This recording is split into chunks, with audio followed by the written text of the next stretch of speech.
Inspector বাদশাহ, আপনি কি মদ পান করেন?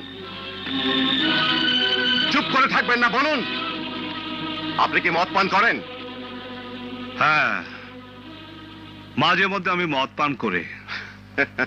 মহামান্য আদালত, ইন্সপেক্টর বাদশাহ মাঝে মধ্যে মদ পান করেন।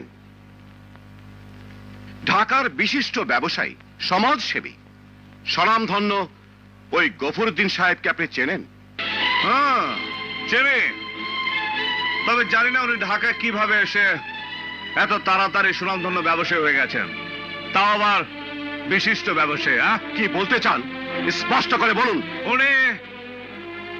উনি গফুরউদ্দিন নন, উনি একজন কসাই।